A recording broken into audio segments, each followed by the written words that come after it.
삼성전자가 오늘 굳건하게 좀 잘 가고 있잖아요. 그런데 키움증권에서 오늘 아침에 영업이익, 올해 영업이익입니다. 굉장히 상단을 또 높였더라고요. 그게 170조 되겠습니다. 그리고 목표 주가를 20만 원으로 또 상향 조정했습니다. 지금 삼성전자가 주가가 싸냐 비싸냐 많이들 고민하실 텐데 키움증권에서는 뭐라고 했냐면 지금 그 주가의 위치를 따질 때가 아니다. 지금 우리가 삼성전자 투자할 때 볼 것은 실적 얼마나 좋아질 수 있을지 그리고 주가를 올릴 수 있는 상승 촉매제가 무엇일지 이걸 판단해야 된다라고 언급을 했습니다. 그러면서 말씀드렸다시피 올해 영업이익을 170조 원으로 바라봤다라는 건데 이게 굉장히 놀라운 게 1년 사이에 거의 300%가 성장하는 그런 영업이익단의 수준입니다. 그 이유를 좀 적어놨는데요. 디램 판가, 낸드 가격, 그리고 HBM4에 대한 상징적인 의미에 있다라고 얘기가 될 것 같습니다. 키움증권에서는 디램 판가를 78%에서 106%로 올릴 것이다 이렇게 봤고요. 낸드 가격은 50%에서 91% 올라갈 거라고 봤고요. 이렇게 디램, 범용 디램에서 잘해주고 수익성에 받쳐주다 보니까 삼성전자의 HBM4에 대한 인지 이런 부분도 긍정적으로 되고 있다라고 얘기를 했는데 그러니까 HBM4 가격 협상할 때 우위에서 결정할 수 있다라는 거죠. 그래서 그것들이 결국 가격도 올리고 수익도 잘 만들어내면서 긍정적인 패턴을 만들어낼 것이다 이렇게 얘기를 했습니다. 그리고 삼성전자가 최근 파운드리 얘기가 정말 많이 나오고 있는 상황인데요.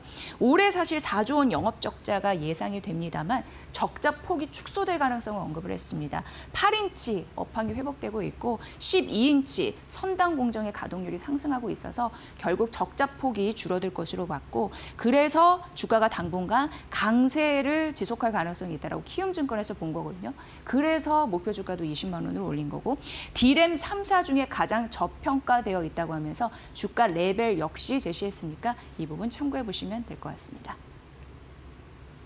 네, 그리고 이어서 KB증권, 삼성전자, 테슬라의 AI 생태계까지 먹을 것이다 이런 얘기를 했습니다. 피지컬 AI 시장이 확대가 되면서 고부가 저전력 메모리에 대한 수요가 급증할 가능성이 있잖아요. 예를 들어서 테슬라 휴머노이드도 그렇고 자율주행도 그렇고 그 안에 들어가는 것들이 삼성전자의 제품일 가능성이 굉장히 커지고 있고 삼전이 최대 수혜주이다라고 얘기를 하고 있는데 이미 구조는 만들어놨습니다. 뭐냐면 메모리와 파운드리 간의 수직 계열화, 메모리도 만들고 그리고 이제 다른 고객사들의 제품도 만들어주는 이런 구조가 만들어졌기 때문이고요.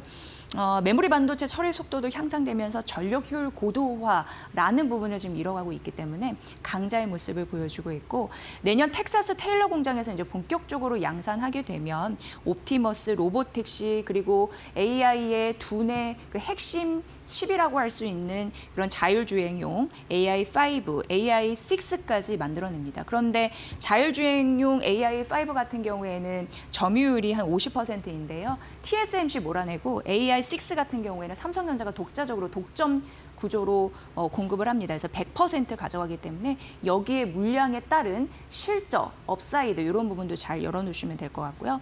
지금 삼성전자가 테슬라 매출 비중이 내년 3%에서 29년도에는 20% 그리고 31년에는 30%까지 간다고 하거든요.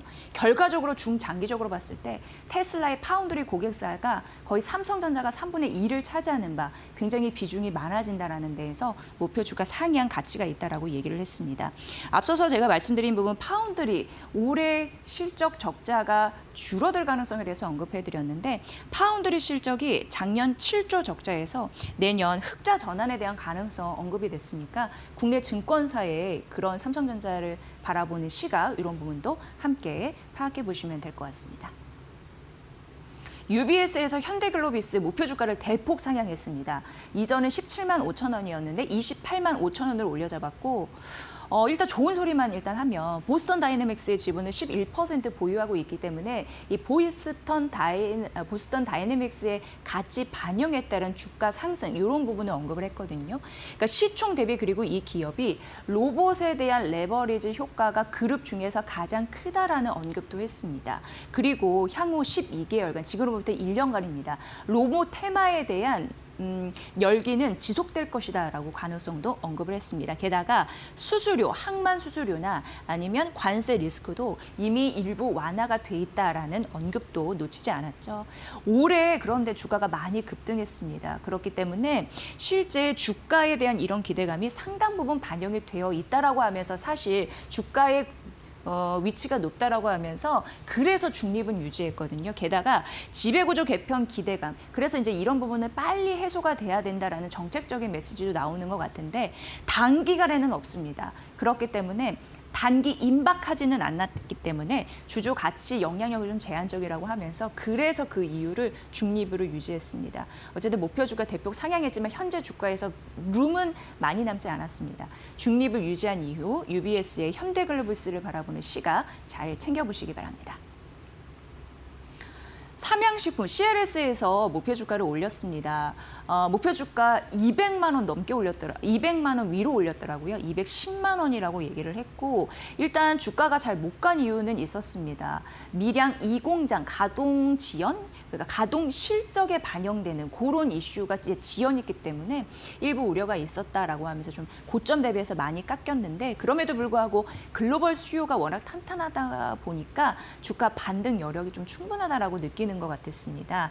밀양 2공장 조기 안정화 또 생산 능력 확대에 대한 이슈도 언급을 했고요.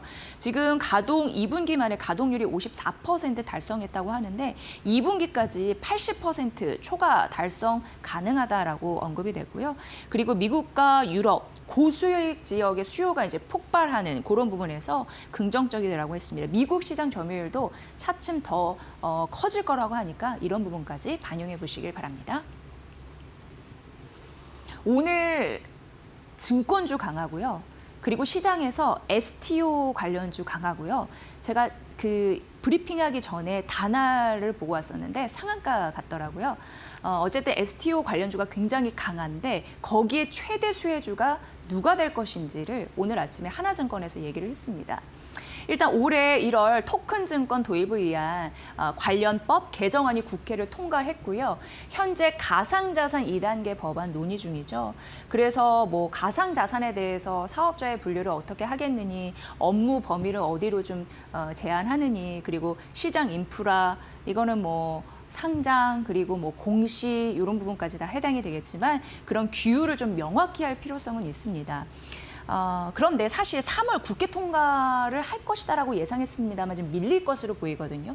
6월 지방선거 있습니다. 그 앞두고 법안 처리가 좀 지연될 가능성이 있어서 보셔야 되는데 그럼에도 불구하고 하나증권에서는 제도권 편입은 시간 문제라고 언급을 했습니다. 그러면서 이제 증권사가 여기에 수혜가 될 거라는 언급을 했는데 왜냐하면 증권사 같은 경우에는 중간에서 다리 역할을 합니다. 수수료를 먹고 연결해주면서 수수료를 먹는 구조인데 이런 것들이 생기면 아무래도 이제 상품이 더 늘어나는 거니까 긍정적인 흐름이겠죠. 그래서 하나증권에서는 최대 수혜주는 미래에셋증권이라고 얘기했고 오늘 이런 흐름이 반영됐는지 오늘 미래에셋증권이 52주 신고가 같고요. 하나 더 얘기해서 예전에 이제 머니코드에서 NH투자증권 말씀드렸는데 NH투자증권 역시 오늘 52주 신고가 같다라는 점 말씀드립니다. 근데 이제 미래에셋증권 하나증권에서 탑픽이라고 얘기한 이유가 이 가상자산에 대해서 밸류체인 확장을 가장 적극적으로 한 증권사라고 얘기를 하고 있거든요. 예를 들어서 국내 같은 경우에는 코빗을 인수했습니다. 그러면서 관련 인프라 확충을 했고요. 그리고 앞으로 더 할 예정이고요. 해외 같은 경우에는 홍콩 법인 산하에 디지털 법인을 설립을 하면서 글로벌적으로 뭔가 시각을 좀 확장하고 있는 흐름들이 나타나고 있습니다. 그래서 단기 실적에 좀 코앞에 있는 것보다 중장기적으로 실적 구조가 나아질 가능성 여기에 베팅을 해야 된다라고 언급을 하고 있고요. 증권사 같은 경우에는 거래, 결제, 보관 인프라 역량이 부각될 가능성이 있기 때문에 긍정적이란 말도 덧붙였습니다. 오늘 증권주, STO 관련주가 함께 묶어서 가는 이유 하나증권의 리포트 안에서 그 답이 있지 않나라는 생각하게 됐습니다. 여러분도 앞으로 잘 주시해 보시기 바랍니다. 굉장히 큰 트렌드가 시작이 된 것 같습니다.